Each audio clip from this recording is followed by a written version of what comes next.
Sri Lanka, an inspiring COVID-19 success story. This is the story of an island nation that is well known for its golden beaches, world-renowned Ceylon tea, mesmerizing waterfalls, and home to the first female Prime Minister of the world. What defines its people is their amazing resilience to endure great calamities and defy all odds to rise again to glory. A country that was once battered by a 30-year-old civil war and devastated by a tsunami could not hold down its potential to become the best tourist destination for 2020 when the deadly coronavirus unleashed havoc at the prime of its potential.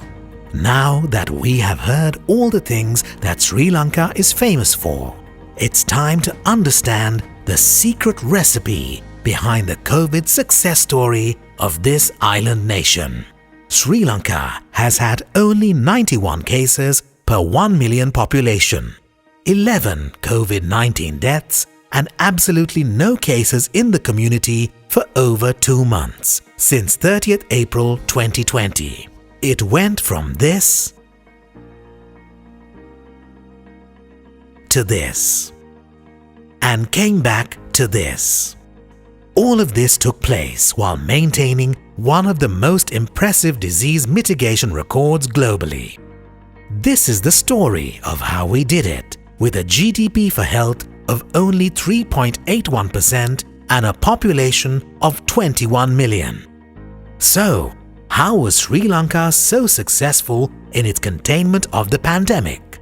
Let's look at the contributing players and factors in this remarkable story. The first report of what we now know as COVID-19 came to the world's attention on December 31st, 2019. Sri Lanka was very quick to act on this information and subsequent circulating rumors. The Ministry of Health, with relevant stakeholders, immediately identified the need for risk communication, rumor monitoring and mitigation, and readiness for the imminent epidemic.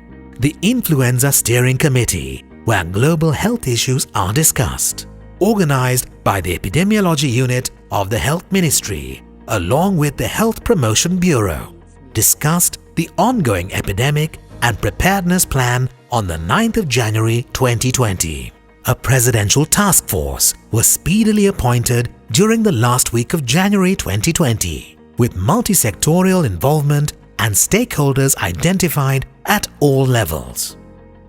A national COVID center was established and streamlined activities to 10 committees. The Director General of WHO declared the outbreak of COVID-19 a public health emergency and subsequently a pandemic in early March. By then, Sri Lanka was on full alert with counteractive measures already in place. By the time the first local patient was found positive on 9th March 2020, regular press releases from the Ministry of Health and identified key spokespersons began very early. This built trust of the general public on the government information sources and communicated the real situation. Early emergency preparedness with strong political commitment and support by health, Triforces and the media went a long way in Sri Lanka's favor in winning the battle against COVID-19. Mechanism to safeguard all ports of entry against the import of COVID-19 were in place. The quarantine unit of the Ministry of Health had a vital role in this. The information was disseminated in all 3 local languages and in Chinese, as the epicenter of the disease was China, with many Chinese arriving in Sri Lanka for tourism and employment. A surveillance system and contact tracing mechanism was established, linking ports of entries, the Epidemiology Unit of the Ministry of Health, and provincial health authorities.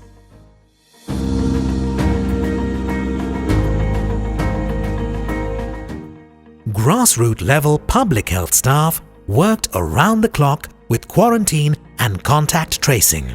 Health services were easily accessible and just a phone call away from medical officers of health teams who delivered very efficient, personalized service. Quarantine and contact tracing was so successful that there were ultimately only 6 main clusters in Sri Lanka. The Disaster Management Centre also had a vital role in COVID-19 management.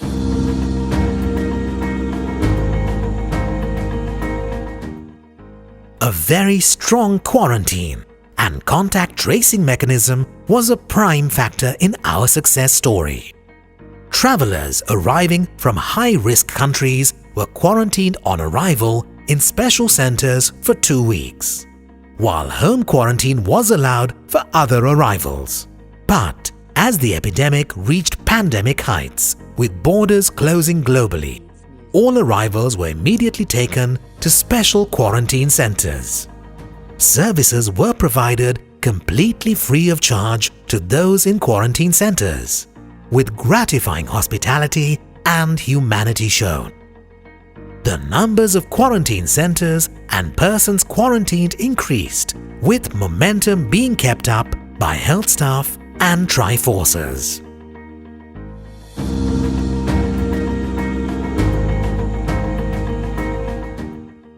The Infectious Disease Hospital was identified from the onset as a key site for COVID-19 management, with a staff very competent in case management and infection testing.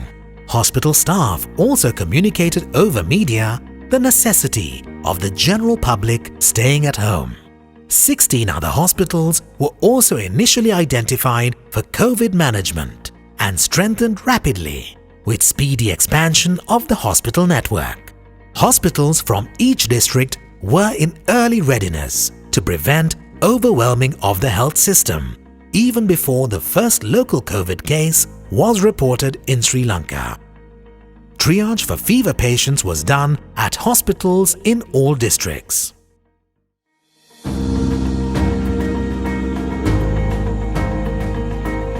Sri Lanka was one of the first few countries in the Asian region to detect COVID infection through PCR testing. The capacity was established within the country at the Medical Research Institution and greatly scaled up to provincial level subsequently.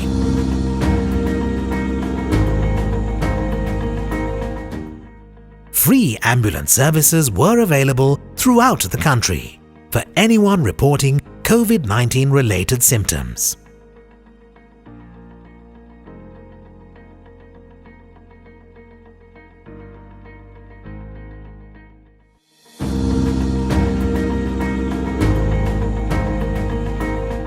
Rising public concern through communication channels and social media was noticed even before the first patient was identified in Sri Lanka. Many calls were received to the existing 24-hour hotlines, and several more were initiated to address these concerns. These lines have been available and accessible from before the epidemic reached Sri Lanka right up to now.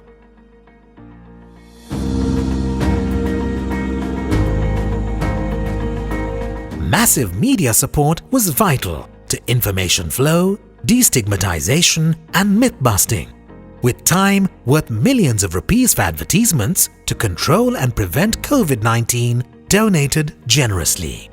Even songs were written, which were very popular and effective.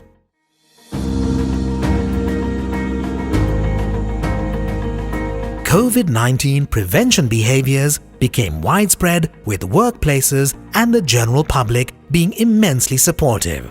Positive health behaviors were greatly advocated through mass media, with tremendous impact. Physical distancing became the norm, with even major celebrations being confined to households.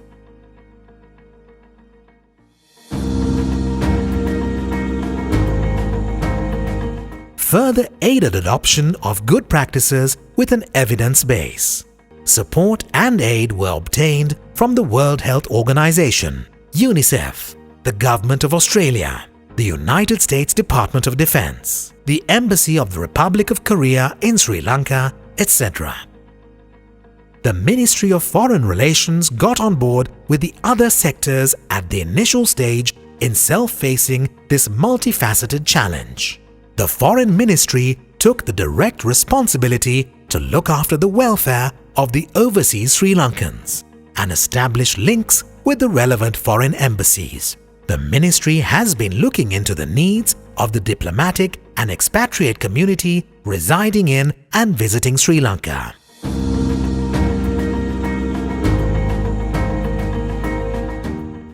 Schools island-wide were closed within a day of the first local COVID-19 patient being identified. This greatly reduced the risk of community transmission and possibly prevented the transmission to the elderly, as many Sri Lankan families have grandparents living together with parents and children in the same household.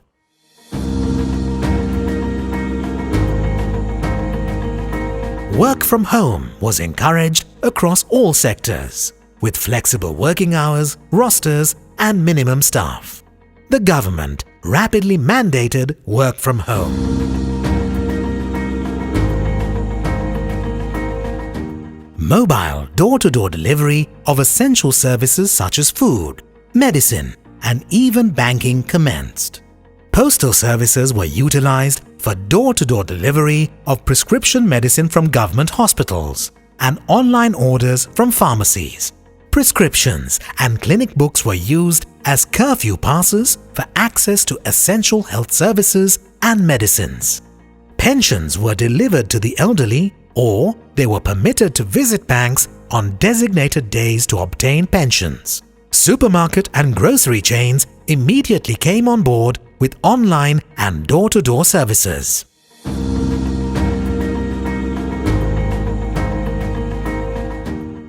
Agricultural work was allowed during lockdown, and rice mill owners' work declared an essential service. Home gardening and cultivation projects were encouraged by the government to help alleviate future possible food shortages and insecurities. Daily wage earners and other vulnerable households were provided with social welfare payments to tide over the crisis. Many organizations and volunteers got together to give food relief and essential item packages to vulnerable families. Support of divisional secretaries was immensely valuable in the process. Education got on board very quickly, with online lessons being conducted by universities and a majority of schools.